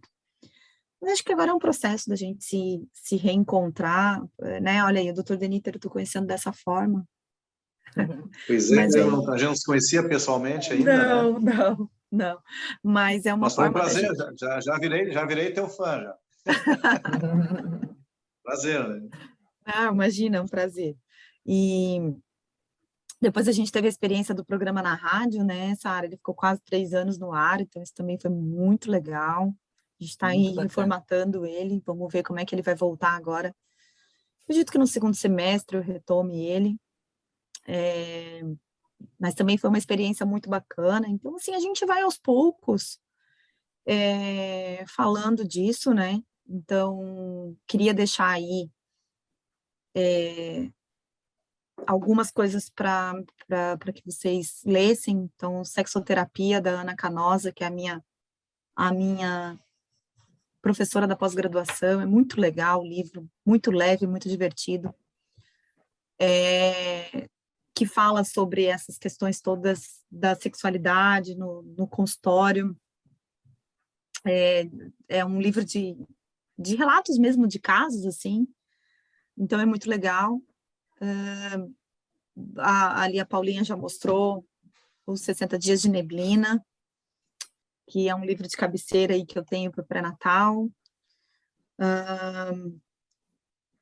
E queria concluir com As 5 Linguagens do Amor, que é um livro de relacionamento. Quem já leu? Eu. Já leu, Sara? Não? Dr. Deniter, não? Então, esse livro fala, vou dar um spoiler, basicamente, que o ser humano tem 5... Eu tô rindo, eu sou obrigada, eu tô com quase todos os livros. Viu? Aí a Paula, a gente é um encontro de almas, nós estamos conectadas. Eu, às vezes, Sara, Paulo, eu esqueço muito os nomes dos autores, então, relembra aí para mim. Eu esqueço todos também. É da Gary Champman. Isso. Ele é um pastor americano e ele usa as vivências que ele tem em aconselhamento de casais, e ele tem uma teoria de que a gente tem 5 linguagens do amor. Então, nem sempre a nossa linguagem é a mesma que a do nosso parceiro. E aí vem os conflitos. Então, quando a gente descobre qual é a nossa, a gente passa a conversar melhor com esse nosso parceiro para dizer, olha, eu valorizo, mas é assim que você gosta de ser amado, eu preciso de flores, né? Eu não preciso das contas pagas, eu preciso de flores. E tô brincando, tá, gente? E quando a gente descobre qual é a linguagem do nosso parceiro, a gente também se torna mais vigilante em praticar a linguagem que ele acredita, né, ser a dele. Eu li esse livro 2 vezes e eu te digo que vira e mexe, eu tô pensando, tô olhando, eu analiso uma amiga, eu analiso alguém conhecido, começo a ver como é que, por exemplo, o meu filho está começando a ter uma linguagem do amor ali, Mas sabe? agora tem as 5 linguagens do amor para as crianças. Ai, não sabia desse. Tem, eu já li. Porque ali ele fala minha que as primeira crianças leitura não desse têm ano. ainda, né? Porque nesse aqui eles falam que as crianças não têm exatamente uma linguagem ainda, né? Isso. Né? Mas aí a gente vai praticar, resumidamente, a gente vai praticar todas para ele se sentir né, seguro e crescer. Conseguirem né, falar todas também, né? Isso, Eu fiz uma palestra em cima desse livro, assim, e, meu Deus, eu adoro, é meu livro de cabeceira também. Então, queria deixar essas dicas finais aí. E tem mais alguma consideração, mais alguma coisa que eu possa acrescentar, Sara? Paula? Acho que foi bem bacana, né? Esse jeito de conversar é bem familiar, bem nosso bem jeito. eu. Exatamente. E eu quero agradecer, né? Porque, já vi criança, já vi gatos, cachorros, vou te contar, né? Que bom, né? Como nós somos, né? Nos relacionamos todo o tempo, né? Aqui também tem no colo, tem, né? Oh, meu Deus! Tem até meu filho na casa da Paula. Cadê? Chama ele, Paula. Não, ele não está presencial. Ele está com o celular, um celular e um computador aqui, e o outro lá na casa do gordo, o celular e o computador. Eles estão online. Tá. Achei que eu estava dividindo os filhos aí, que eu espalho os filhos pelo mundo. Viu? Não, ele está aqui só presencial, na parte online, não na presencial também. Virtualmente. Agora tá certo. E, Sara, Sexo no Cativeiro, que é o livro que eu estava falando sobre o sexo no casamento em si, tá? Não tem nada a ver aí com sexualidade no porpério, mas eu usei ele ali para falar algumas coisas. É da Esther Perel, tá? Sexo no Cativeiro. Esse ainda não tenho, quem sabe no próximo. Na próxima palestra eu tenho. Esse é um nome bem sugestivo, né? Porque é o enquadramento do negócio certo, né? Que é justamente o que a gente tem que correr, mais ou menos. Outra coisa também, assim, para falar de sexo, mas é que isso me falou, acabou me lembrando, mas eu não quero me alongar muito. Eu não sei se vocês sabem, mas nós somos... os macacos evoluíram um pouquinho e tal, mas nós somos quem praticamos sexo não só para procriação. É a espécie humana. Quem pratica o sexo tem a consciência dessa questão da prática do sexo, não só para procriação. Então, acho que é por isso que a gente torna tão difícil essa questão da sexualidade, essa questão do prazer, esse validar esse prazer, né? E a gente tem a dificuldade disso. E outra coisa que... Tem um livro também que fala sobre isso, mas uma coisa que eu esqueci de relatar que eu descobri nessas minhas andanças de leitura, e respondendo o Eduardo, eu não sei se ele está aí ainda, mas os índios Yanomamis praticam sexo diário na gravidez, porque eles acreditam que assim a criança nasce sadia. Enquanto algumas culturas, como a cultura muçulmana, por exemplo, é completamente proibido. Então, como esse nosso cultural...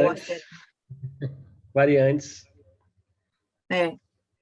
Como é louco essa variabilidade que a gente tem, né? Então, como o ser humano, ele é o primeiro ser que tem essa consciência do sexo não só para procriação, e como ele lida de maneiras completamente distintas para algo que é fisiológico.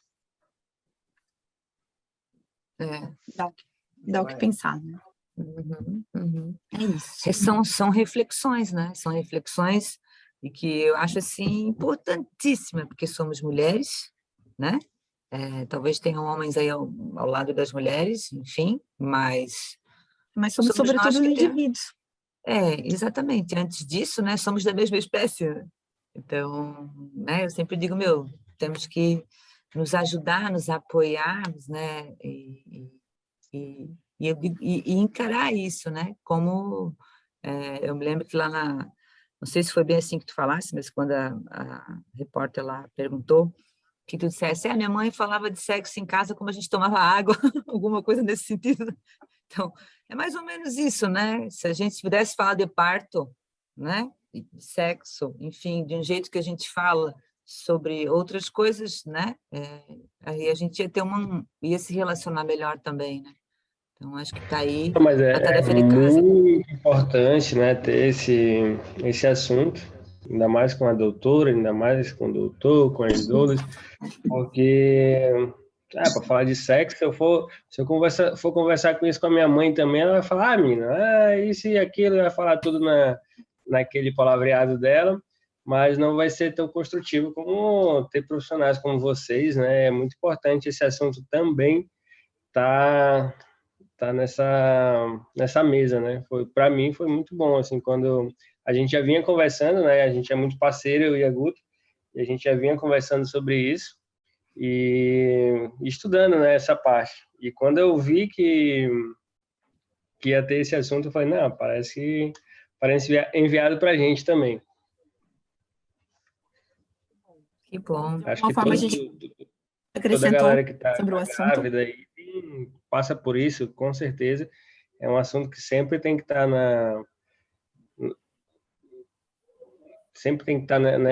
nessa roda de gestante. Quanto mais a gente fala, mais a gente torna ele palatável, né? A gente torna ele mais acessível. Carol, uma perguntinha. Carol, uma pergunta. Estou aqui. Há relatos, no caso de algumas mães, algumas parturientes, de terem prazer ou orgasmo, às vezes na hora do parto, talvez um pouco antes, Tem uma depois. paciente. Pois é isso que eu queria perguntar, porque eu só li relatos, mas eu nunca, pelo menos, recebi um relato assim de alguma paciente, talvez minha, que eu fiz o parto. Não sei se por vergonha, quem sabe se teve, não quer contar também, porque eu acho que tem um mito nesse sentido também, né? Um pouco de mito, talvez.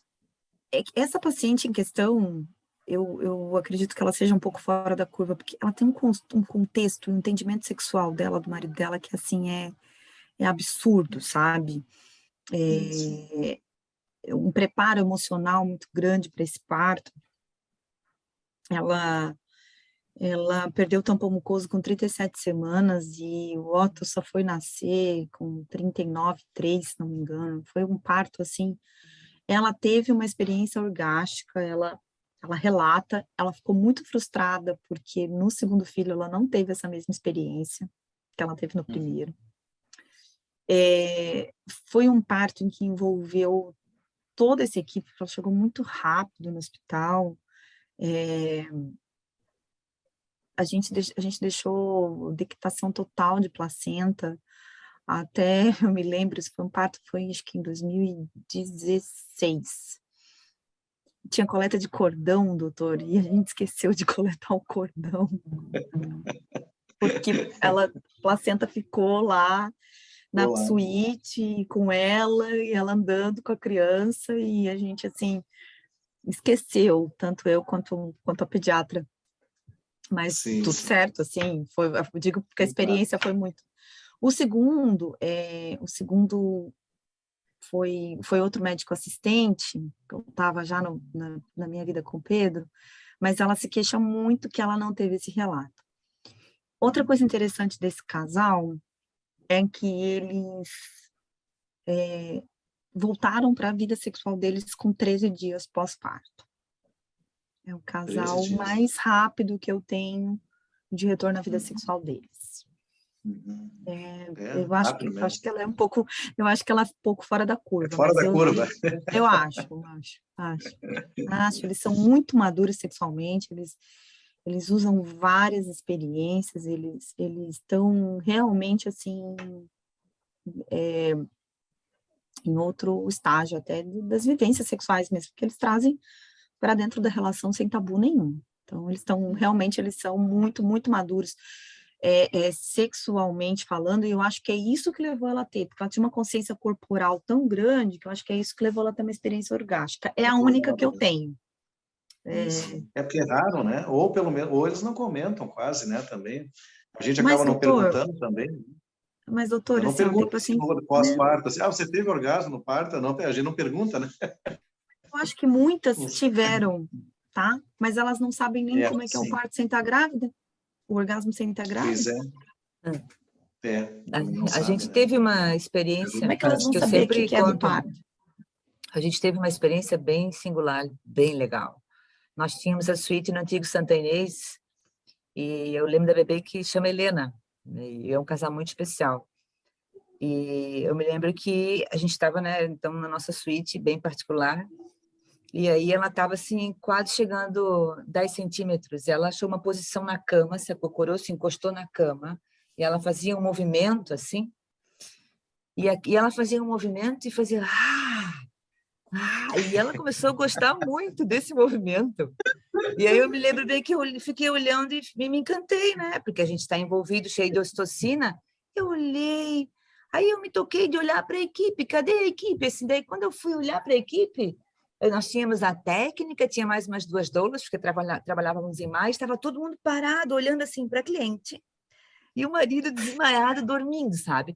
Dormindo mais ou menos. Porque chega e a cliente conta e ela fica um tempo assim, e aí eu me pisco toda para todo mundo sair da suíte para deixá-la ali, né? Porque alguma coisa estava acontecendo. Eu também não sabia bem, mas alguma coisa estava acontecendo. E aí, no fim, ela pariu, foi tudo certo e tal. Aí, quando eles vêm contar o depoimento, eu sempre lembro, porque esse marido conta assim, ele é um advogado bem grandão, assim, sériozão, né? Mas chega uma hora do relato que ele diz, não. E aí teve um momento que a minha mulher ficou doidona. E ele lembra do jeito, né, que ela fazia. Então, eu acho que, porque existe um movimento, né, que você consegue, enfim, trabalhar com as suas energias e ter o prazer. E uma vez eu fiz um curso também de potência orgástica. E foi com um casal lá do Rio Grande do Sul também, gaúcho, viu? É, gauchada. Então, aprendi a fazer isso com o movimento, né? Então, algumas mulheres que conseguem ter orgasmo e buscar com o movimento, talvez não se tocar, né? Como, por exemplo, o sexo tântrico também tem. Então, acho que é um amadurecimento, né? Assim, uma relação íntima um bocadinho diferente, né? Mas eu acho que a consciência perineal dela, a consciência desse assoalho, eu acho que é fundamental para ela entender essas sensações. Isso, Né? isso. Então, tem paciente no consultório, a gente que lida com sexualidade, pergunta para ela o que ela acha que é o orgasmo, ela não sabe. Então, às vezes, ela até teve essa experiência no parto, mas ela nem sabe. Então, não sabe diferenciar, né? Não sabe diferenciar, justamente. Mal se permitir. Mas, meu, se desse, assim, já são 9h07, é para a gente terminar, assim, no máximo 15 para as 8, 15 para as 9, aliás, né? Mas a gente não consegue, porque tu vê, o papo tá gostoso, né? Tá tudo bem com vocês? Dando um calorão aqui, ó. Viu, olha aí? Ótimo. Hoje é um dia, como é que é o dia D, Carol? Hoje é um dia D. Todo mundo se empolgou. Sara, eu vou subir, quero ver se tem óleo de coco lá, que eu não sei, senão eu vou sair para comprar agora. Viu? Vai já, doutor. Acho que não tem, só tem banha. Banha não. Banha não, por favor. Que bom, então, bebezinho também boa noite, aí hoje então. participando. Boa noite. Sara, obrigada. Obrigado, gente. Beijo para todos, boa semana. Tudo é bom. Obrigada pelo convite. Obrigado. Até a próxima. Boa noite. Até a próxima, Carol. Boa noite. Tchau. Tchau, tchau.